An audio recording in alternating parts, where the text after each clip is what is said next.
Tremble before me as I absorb Earthrealm's power.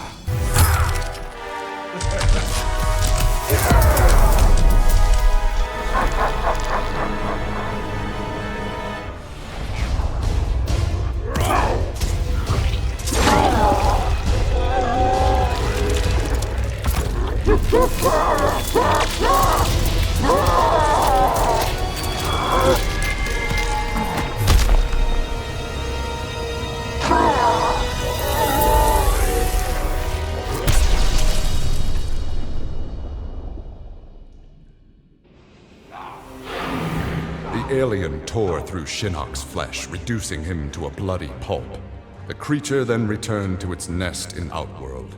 It continued to venture forth looking for suitable hosts for use in establishing a new hive. The alien found more than a few intriguing species and dragged them back to its lair. Once a queen had been spawned, the alien's new hive multiplied quickly and spread unchecked throughout the realm. Emperor Kotal Kahn attempted to save Outworld in a desperate final attack on the alien's main nesting ground. The attack failed. Outworld belonged to the aliens.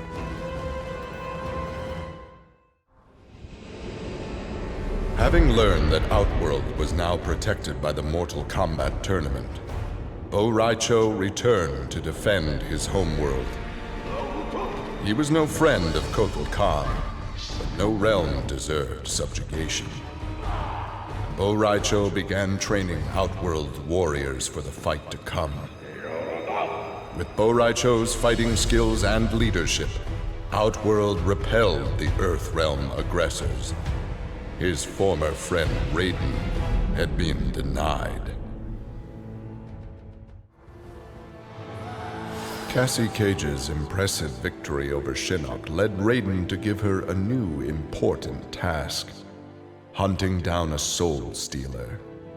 Cassie did not have to be told that the suspect could be a resurrected Shang Tsung. Having tracked him from the site of his last known assault, Cassie confronted the withered old man. He fought desperately but was ultimately defeated. As the old man lay dying before her, Cassie asked his name. With a mixture of sadness and relief, he whispered, "Shujinko."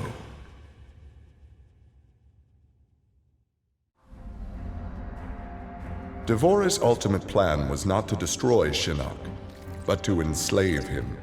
She implanted larvae, her young, in his body to gestate. Having consumed the godlike power of their immortal host, Devorah's offspring were unlike any Kaitin ever born. As they matured, they spread like locusts throughout the realms. Her army of Kaitin super drones brought glory to Devorah, their beloved queen, and destruction to all.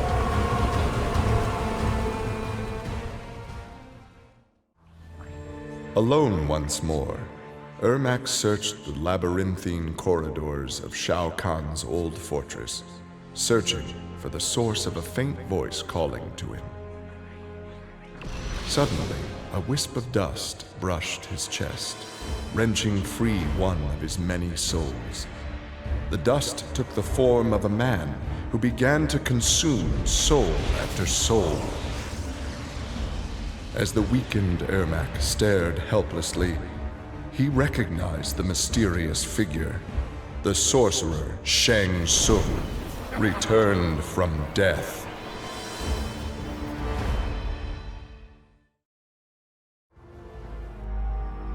Nearly 150 years ago, Erron Black had been hired by Shang Tsung to assassinate an Earthrealm warrior.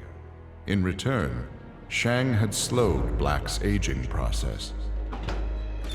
He could therefore afford to be patient. If an employer wanted someone dead, they would be in time.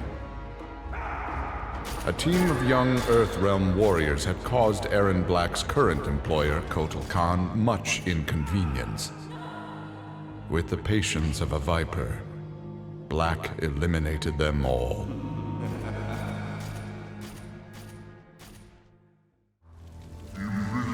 For many years, Ferra and Torr were a symbiotic pair, as is natural with their species. But that bond was broken when Ferra came of age and began the Great Transformation. Ferra Torr returned to the Tarkatan Wastes, where Ferra began her metamorphosis.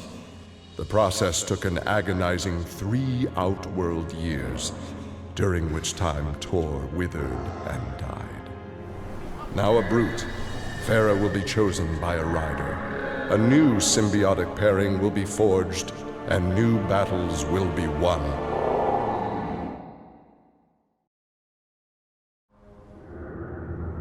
The Shokan had become outcasts for refusing to aid either side in the Outworld Civil War. But with the conflict over, Prince Goro decided to re-enter the political landscape. Kotal Kahn's armies were weak from years of battle. Mileena's rebels were scattered.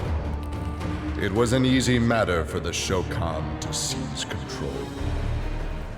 The newly crowned Emperor Goro had his rivals exterminated.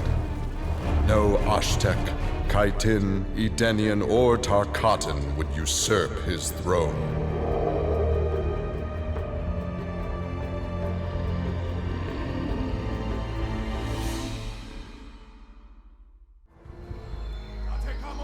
After his incursion into Earthrealm, Kotal Kahn had become a prime target of Special Forces surveillance.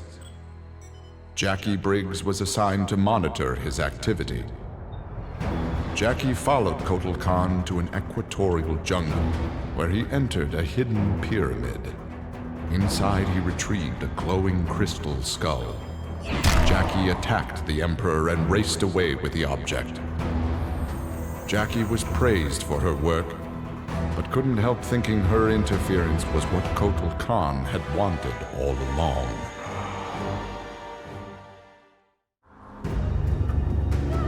Like Scorpion, Jason Voorhees was a revenant. A vengeful spirit returned to life. Hundreds had fallen victim to his bloodlust. Liu Kang, now ruler of the NetherRealm, took notice. An immortal killer like Jason would be useful in his plans for conquest. He drew Jason into the NetherRealm and offered him an endless bounty of slaughter, in return for his allegiance. Jason's simple reply was to destroy Liu Kang.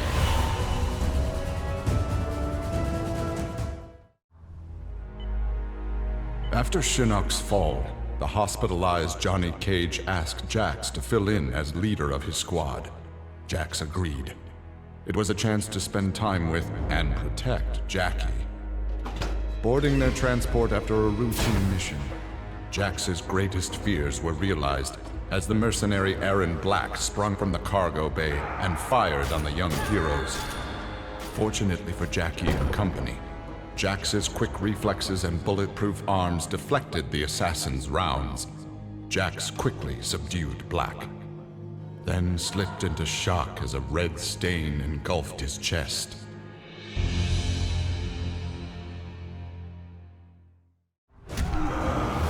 Johnny Cage's life had turned out to be stranger than any science fiction film, but he knew the final scene was approaching.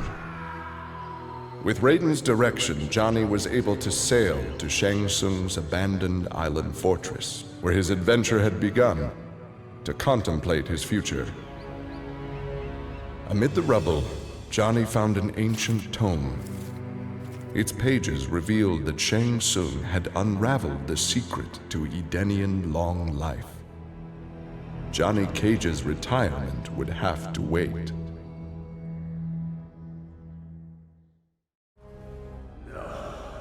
Kano had always been a survivor, but even he would one day succumb to fate.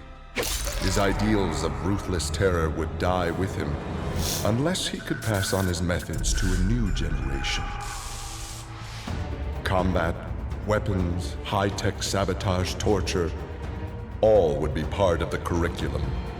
But before his students could learn his techniques, Kano would beat the weakness out of them. They would understand, or die trying. Kano's first pupil? His own son, Class was now in session. Having defeated Shinnok, Kenshi joined Takeda on his quest to avenge his mother Su-Chin's murder. Their travels took them to a cave where he and Takeda freed a man, Taven, encased in a stalagmite. Kenshi told Taven that his brother, Dagon, was the founder of the Red Dragon Assassin Clan.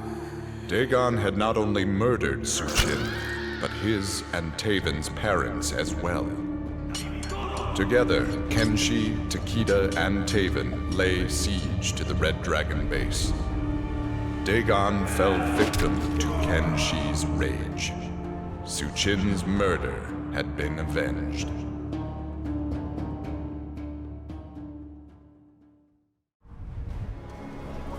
Kitana found herself walking the streets of a magnificent, shining city. This was Edenia, a realm freed from Outworld, and Kitana was its beautiful queen. This was the timeline unaltered by Raiden. Earthrealm had been destroyed by Shao Kahn, but Kitana had survived Armageddon and united the other realms to destroy him. Long-lasting peace was the result. Kitana awoke from this vision to find herself in the NetherRealm. She was not the queen of Edenia, but a revenant of hell, and she hated Raiden for it.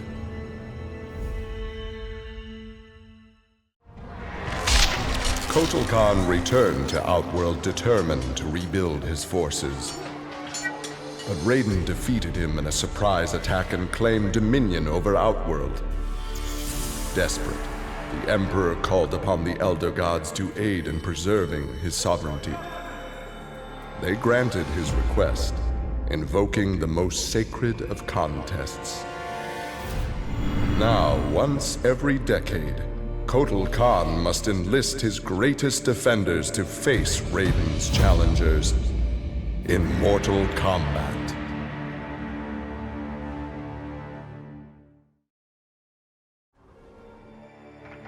For his role in saving Earthrealm, Kung Jin's family created a statue in his likeness for inclusion in Raiden's revered collection. But Kung Jin's thoughts were with one no longer accepted by his family, Kung Lao. Kung Jin set out to locate his cousin and found him in the NetherRealm. Raiden believed Kung Lao's tortured soul was forever trapped without Quan Chi's magic to free him. But Kung Jin knew the Shaolin were stronger than any sorcerer's spell. He vowed to help Kung Lao fight off the evil that had remade him.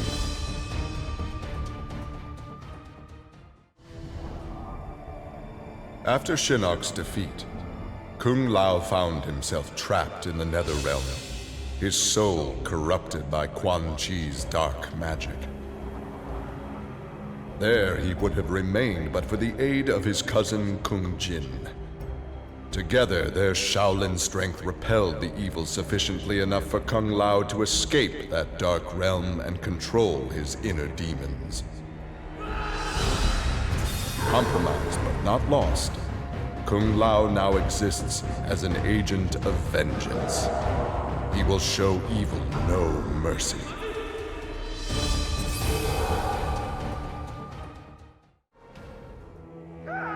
Leatherface had cut down the old man in the strange outfit. Maybe now that he was dead, the pretty yellow-haired gum-chewing girl would notice Leatherface. Putting on his fanciest mask, Leatherface found the army camp where the pretty girl could be found most days. He had to cut through a few guards and more than a few of her friends to get to her, but it was worth it. He pulled out the old man's face, which he'd saved for the girl as a present. The girl didn't want the present, and she wasn't being nice. So Leatherface chopped her into tiny pieces for Drayton to use in his chili. He then took off his mask and set to work on the girl's face. If she wasn't going to be his girlfriend, she could be his in other ways.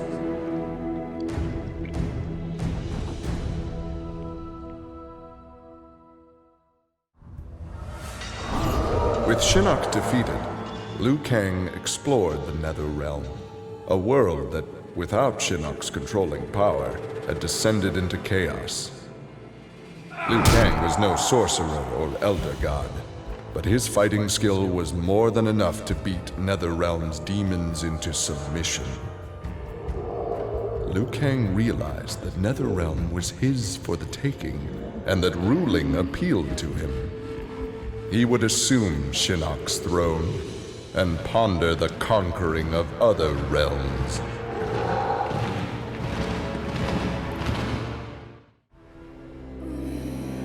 Overcome with exertion, Mileena collapsed and felt her soul gliding through the ether. She awoke in an incubation chamber. Nearby were countless others, each containing an exact copy of her. Mileena found she could read each being's mind and they hers. They quickly realized the benefit of so many fierce warriors sharing one mind. As they plotted revenge on their enemies, the architect of the Mileena's awakening laughed quietly.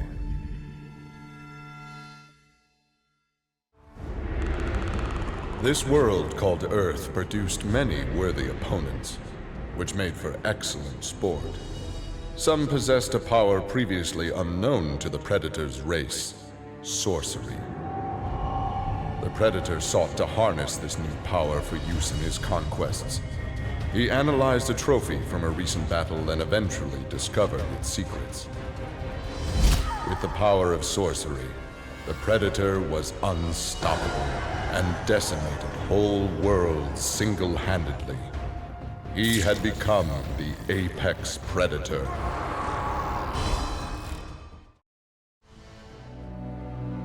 Quan Chi had long been a servant of Shinnok.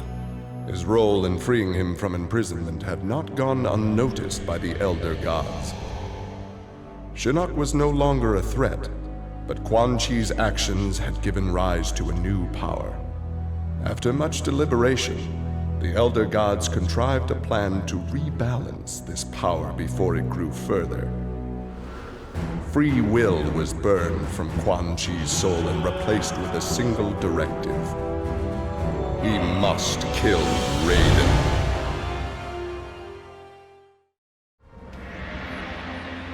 After millennia of fending off Earthrealm's enemies, Raiden began to wonder if defense was the best path to peace.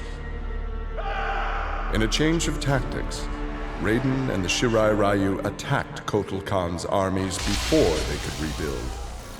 They decimated the Emperor's forces, leaving Outworld at their mercy. The victorious Raiden claimed dominion over Outworld. The first of many threats to Earthrealm had been removed.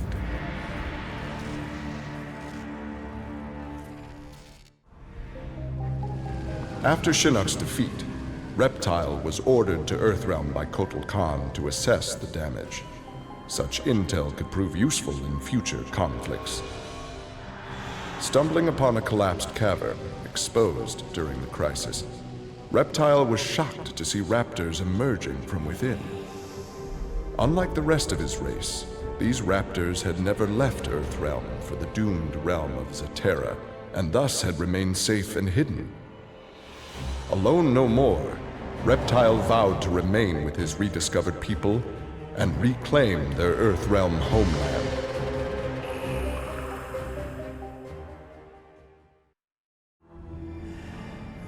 Remorse for his role in resurrecting Shinnok weighed heavily upon Scorpion's soul. His desire for vengeance had brought Earthrealm to the brink of destruction. Scorpion offered to perform harakiri to atone for his offense. But Raiden suggested a more productive alternative. Instead of death, Raiden sentenced Scorpion to life.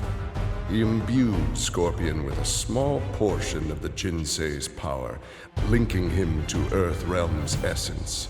Scorpion and his Shirai Ryu clan would protect the Jinsei and Earthrealm forever.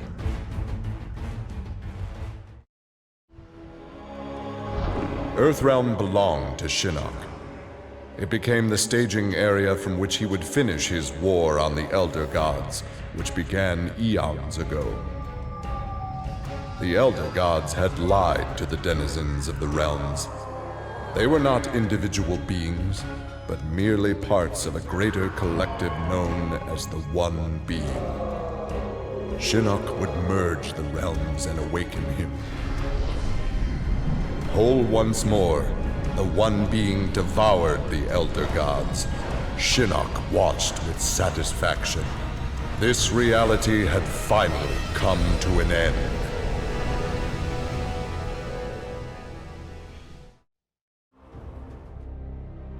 Exhausted by her ordeals, Sonya slipped into a deep sleep and began to dream. Kano held Jax and Cassie hostage. He made Sonya choose who would live and who would die. Seeing no way to free them both, she chose Cassie and screamed as Kano killed Jax before her eyes. Still screaming, she was awoken by Johnny. He had horrific news. Jax was dead by an assassin's bullet.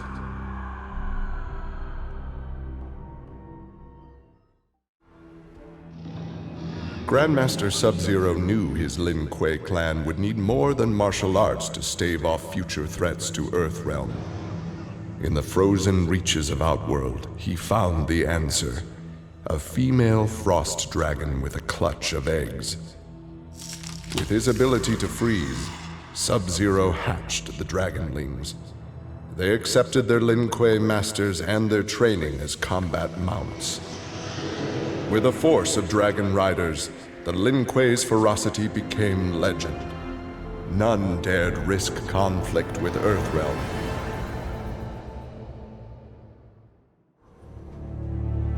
With Shinnok defeated, Takeda and his father set out to find his mother's killer, a member of the Red Dragon clan.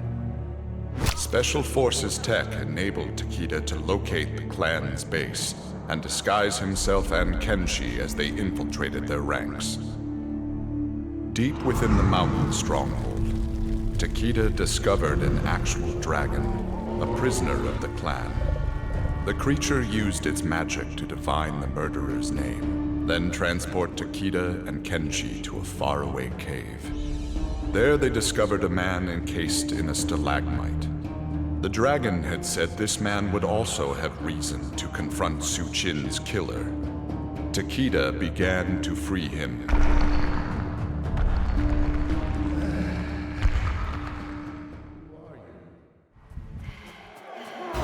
With Mileena executed, Tanya's dreams of a free Edenia seemed dead as well.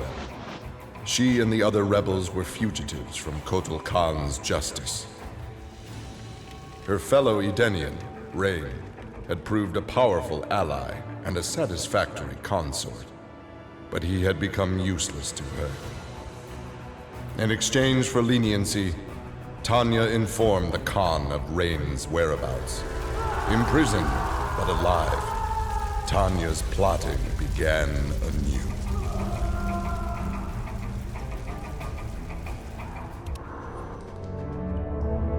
Standing over Shinnok, Tremor reveled in his power. Much had changed since the Black Dragon's excursion to the Dream Realm. Kano had sent Tremor's team there to retrieve a psych bomb to be used in Kano's theft of Shinnok's amulet. Exposure to that realm had increased Tremor's power and expanded his mind. He would evolve into an earth elemental, a demigod whose power would rival that of Raiden and Fujin.